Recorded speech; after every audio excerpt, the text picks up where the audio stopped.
and a very warm welcome to Engineered Unicorns, fantastic books for a magical lifestyle. My name is SandyJ and you are listening to Campus Radio Karlsruhe. As always, I will first give you an update regarding my reading journey, followed by my book recommendations for you and the book releases for this month that I find interesting. And luckily there are quite a lot scheduled for this month. So let's start with the update. I think I told you in the last episode that yoga in the evening works for me, and I'm currently quite on a roll with the yoga. Practically every evening I'm doing the legs up the wall pose. I will give you a link to a video on YouTube by Yoga with Adrian about this pose and what's it supposed to do, and it quite helps me during the summer, so I recommend it. And I also have started drinking lemon water in the morning. Now, if you like to watch YouTube morning routine videos, you will have seen quite a few of those morning routines with mostly women, where they first thing in the morning drink some water with freshly squeezed lemon juice. And I never get into it, but for the last month or so, I did it every day. And the trick I found is that you need to have the ratio of lemon juice to water right. Because at first I did use a too small cup with about 300 milliliters of water and the juice of half a lemon. And that was too sour for me. And now I'm using a tumbler which has about 450 milliliters, and that's doing the trick for me. So with that I have the right ratio most of the time, so that I can enjoy my lemon water in the morning, and it's really helpful. I feel a lot better since I'm drinking it. So I recommend to you that you try out which is the right amount or ratio of water to lemon juice, and I personally think half a lemon plus 450 milliliters at least of just cold or lukewarm water is for me the perfect ratio. Might be completely different for you. And funnily enough, when I started out I used one cup that I had, which I thought was quite big, but as I've said, I measured it and it was just 300 milliliters of water that fits into the cup completely. So if the lemon juice, it was even less water. And just 2 days after I started this, I got my Fairy Loot box and they had a tumbler in it, and this tumbler with a straw is actually quite perfect for this. So I quite enjoy this, I have to say. So my morning routine now consists of sipping my water with lemon juice and reading for a few minutes in a non-fiction book, because I like to read non-fiction before work because my mind is fresh in the morning and it helps. It's quite an enjoyable morning. And so I will put also up a link to a video about the morning routine from that girl. And that girl is kind of an internet meme currently, so I will link to Erwin, who made an interesting video about that girl and their morning routines. Reading wise, I've finished 7 books in June, so I'm quite happy with that. I'm currently alternating between print books and ebooks. I'm not so much a fan of audiobooks currently. Totally switched around in the last 2 months.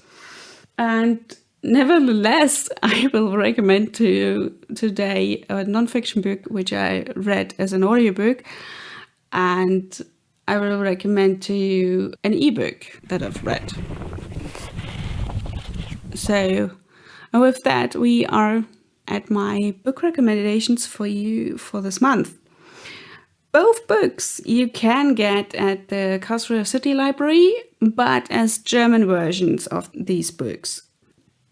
My 2 book recommendations for you for this month are Becky Chambers' The Long Way to a Small Angry Planet and Lost Connections, Uncovering the Real Causes of Depression and the Unexpected Solutions by Johann Hari.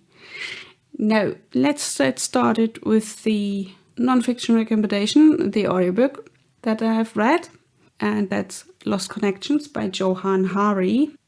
And this book was released in 2018. I rated it a 5-star read.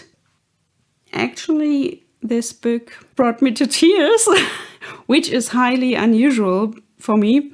I tend to not tear up easily, and especially not with books or something like this, but there was a chapter in it that even was very, very close to the waterworks for me. But more on this later. Now, I used to have this book for quite some time as an ebook, but then this year I found out that they also have the audiobook of it, and it's performed by the author himself, which is very interesting because, first of all, his accent is quite nice, but mostly it's interesting because it's very biographical. And so you do get an inkling what parts of this book was really close to his heart and really close to his feelings still. And so it gives the performance of this book and the whole topic more depth. So since this book is about depression, it comes with trigger warnings for depression, naturally, and assault. There are definitely some pieces of the stories that are not happy-go-lucky, naturally, because it's about depression. So you should be aware of that. I think I quite liked this book. For me, it was a 5-star read, as I've said before. So he talks about his own journey with depression because he found out he has depression in his teenage years, and he got prescription drugs. And eventually he went on a journey kind of to figure out where it started for him, what is the cause of depression, not only for him, but in general, and what are possibilities to not only deal with depression, but to heal from it. And for me, this was quite interesting because one part of the solutions that he explored were magic mushrooms, which led me down the rabbit hole. So I've read 2 books on magic mushrooms or mushrooms in general after that, and I have another queued.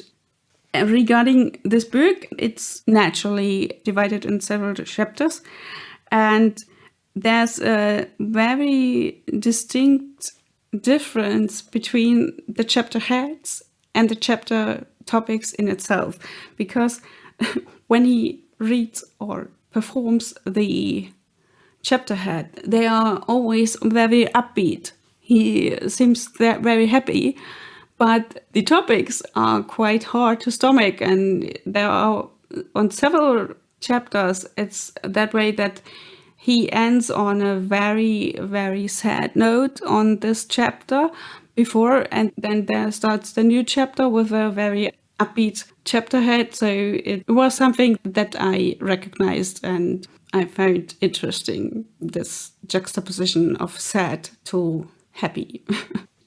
There is also, interestingly, a chapter about building in Berlin, where he, as a journalist, was there, and it's called Cotti & Co.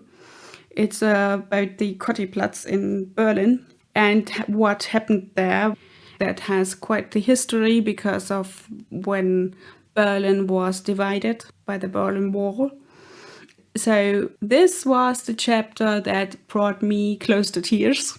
And it was really interesting. His conclusions about what happened there, his conclusions in certain other areas.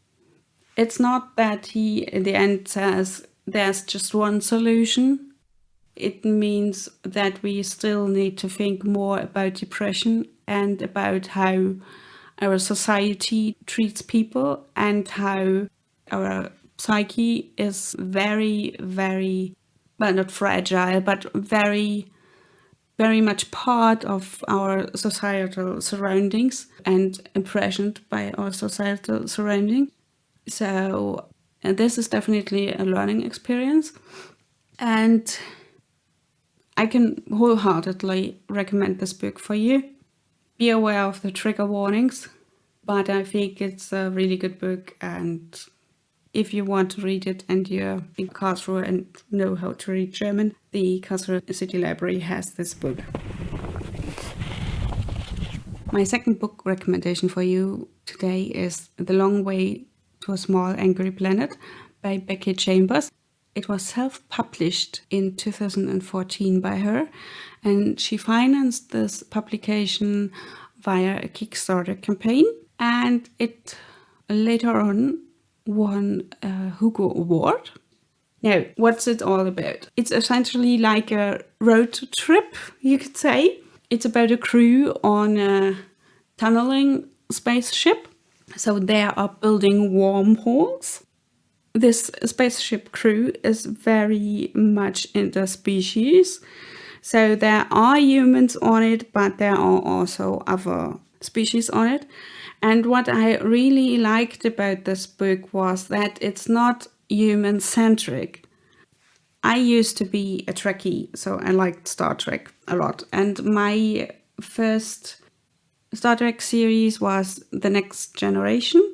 And Star Trek is well known for a very inclusive point of view. However, this book is even more inclusive because it's not human-centric. Star Trek is still human-centric. This is not human-centric. It follows the crew of a space vessel who is sent on a mission to build a wormhole. Now, this crew, while led by a human captain, is interspecies. And the interesting thing is that it follows several different crew members, and some of them are not human, as I've said before. There are other species. One is an andrisk, and the species is kind of reptiloid, which means they are essentially like reptiles, and they lay eggs. They are not mammalian, and so they do have a different point of view regarding rearing their children. And this is explored in this book. There's also explored the relationship between sentient beings and AI, artificial intelligence. So that's a very interesting thing. Then there's the species, the interspecies, cultural differences, and there's also, we humans do have racism, unfortunately. This translates to speciesism in this book. So one crew member is speciesist, so this person doesn't like other species and therefore has a problem with another crew member, besides the fact that he's not very likable a character. However, this character has its own problems, which later on turn up in the story, which are quite surprising, even for this character, because he didn't know about it. And it's really interesting. I think this is one of the most amazing books because it's really exploring so many different themes from so many different backgrounds. AI, then cloning, then speciesism, then cultural differences. They are following also religious differences. They are also following technological advancements, political intrigues. All this kind of stuff is part of this amazing novel. And through all of this, it's very interesting, it's very entertaining, and most of all, it feels cozy. It's really surprising. It's talking about all those different hard topics, And at the same point, it feels incredibly cozy. I really enjoy reading this book and this series. And it's very interesting, especially when you think about that it's not human-centric. It talks about humans from an external point of view, which is quite surprising. They do have a parliament in this space region where this happens. And in this parliament, they have several different species, and they are debating if humans can be accepted in this region. And there's one part of the story is a kind of politician who talks about what the goals for this parliament, for this region, for this commons is, and if humans should be allowed to be a part of it, or if they're recognized as a part of this organization, you could say. And what can I say? They describe the humanity and us as a species quite poignant. And they are not happy about us joining this Galactic Commons. And I find it really interesting to look at us in this way. Because when you look at humans and our society currently and over the last centuries, it's always humans are the center of the world. And I mean, there's this point of view when until 500 years ago, there was this point of view that the whole universe is just made for us and everything circles around the Earth. And we learned that this isn't true. And that our planet is just a small speck in a huge galaxy and an even more big universe. And we don't even know what's outside our universe and if there are other universes and stuff like this. So it's quite humbling to think about it. And so it's even more interesting, this book, to think about us and how we as a species are probably recognized outside from other species, how they look upon us, how they think about our society and what we do to our planet. And so that's really interesting, and this book explores this thing quite well. So I can only say this is a 5-star read for me, and that it's very interesting, and I really enjoyed reading it, and I highly recommend it to you, just to explore humanity as a species from a not so human-centric point of view. So that's quite an interesting and intellectual feat, and I really enjoyed it. And obviously quite a lot of people like the series for, I think, very good reasons. I think it's definitely worth a read. By the way, it's a heroine's journey, so it's found family. It's about not a hero who saves the day. It's essentially, it's a travelogue and about the crew and how they work together and live together and how they further their mission. So I find it really, really interesting. So I think it's an amazing book, and I can't recommend it highly enough. So that's my second recommendation, The Long Way to a Small Angry Planet by Becky Chambers. And it's the Wayfarer series, and you can get it at the Karlsruhe City Library in the German version. In July, there are some very diverse book releases. TJ Klune is releasing on July 13th, Flashfire. It's the second book, and I talked about the first book in the series in the February episode of Engineered Unicorns, and I quite liked it. I will get definitely the audiobook, and the series is called The Extraordinaries by TJ Klune. Another book that comes out is by Elizabeth Lim, 6 Crimson Cranes, which will be released on July 6th. And Lish McBride has a book called Curses, which is a retelling of The Beauty and the Beast, which sounds really interesting, and will be released on July 20th. This is it for this episode already. Music, as always, by Erwin Schmidt. You can find the show notes with everything about this episode, with the links to the videos and with the links to the books and the Karlsruhe City Library in the show notes in your podcast app or on our website. This podcast will first be released via our web stream on Campus Radio Karlsruhe.